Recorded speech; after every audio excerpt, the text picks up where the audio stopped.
I must say, I'm really disappointed to see signs of scuffling and protests at the moment, all the way through the royal celebrations. Now, I need to repeat myself. I need to correct myself. I'm not disappointed. I accept that. What I'm disappointed to see is the police apparently arresting people for doing what is their natural right, for protesting. Now, maybe we don't know everything. Maybe we need some details. And in some cases, I think we've had assurance that the people who appear to have been arrested were actually just moved on. But I am shocked. I mean, there was the man a few days ago with a placard saying "Not my king" outside Buckingham Palace. There's a man with eggs ready to throw in Aberdeen. There's a man who shouted insults at Prince Andrew. Well, I can understand that as he followed his mother's coffin. Inappropriate time to be shouting those insults, but there was Prince Andrew, there was he, and he has surely a natural right, the freedom of expression. As Prince Andrew was walking down the Royal Mile in Edinburgh yesterday afternoon, there was a woman who was arrested just before the accession ceremony, carrying a sign condemning colonialism, and a man arrested in Oxford shouting, "Who elected him?" during a formal reading of the proclamation of accession. All of these slightly mistimed, but I don't see that the sort of scuffles and the arrests were appropriate.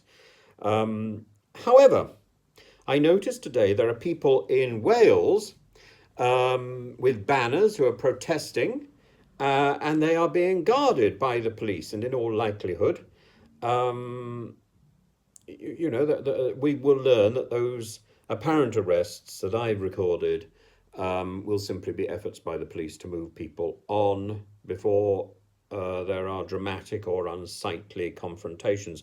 The right to freedom of expression and to voice that expression is a fundamental right in British democracy. In fact, it supersedes British democracy. This goes back to the whole reason for Magna Carta and so on. It's one of those things that I think defines our country. It's not a gift of the state. It is a fundamental right, freedom of expression. And we must treasure that. So although Her Majesty inherited many of the trappings of colonialism, which of course we would probably condemn, I think we would all condemn that, this is something of the past. And Elizabeth II was a figurehead, not directly involved in that colonialism.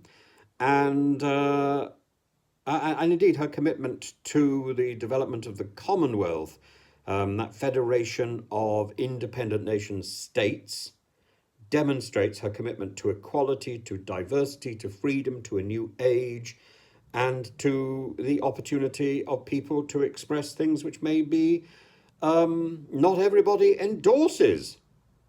And so I absolutely uphold people's right to protest against the ceremonies and the events going on now, but I think they should do so modestly and carefully, and it is against the general mood of the country, I think, and I think they need to recognise that this is about the dignity of mourning an individual who has died after a long life of service to our country.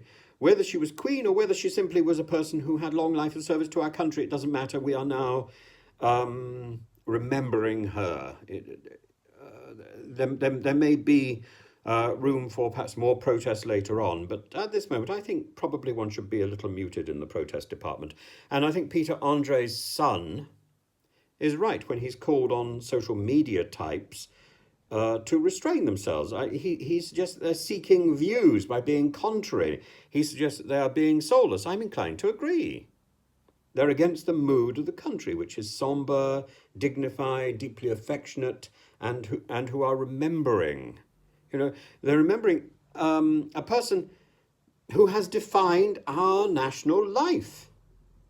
And whether we like it or not, in our passports we are still defined as subjects of Her Majesty, unless we happen to be those few people who have elected to become British and therefore become British citizens.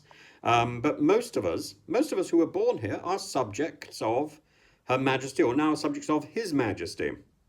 And the affection that people are clearly showing for Her Majesty Queen Elizabeth II is being passed on to her son, and it's tangible.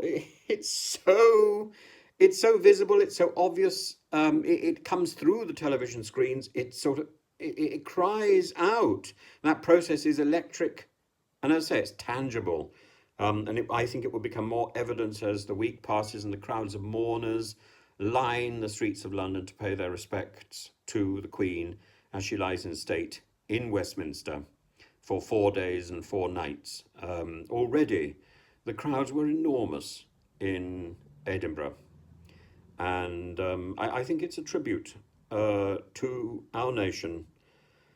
Not only that we are lining up in our thousands and pretty well in silence and respectful silence, but I hope it's a tribute to our nation that we're also um, allowing dissent, not suppressing dissent. The suppression of dissent is appropriate in a country called Russia, and I don't think it's even appropriate there.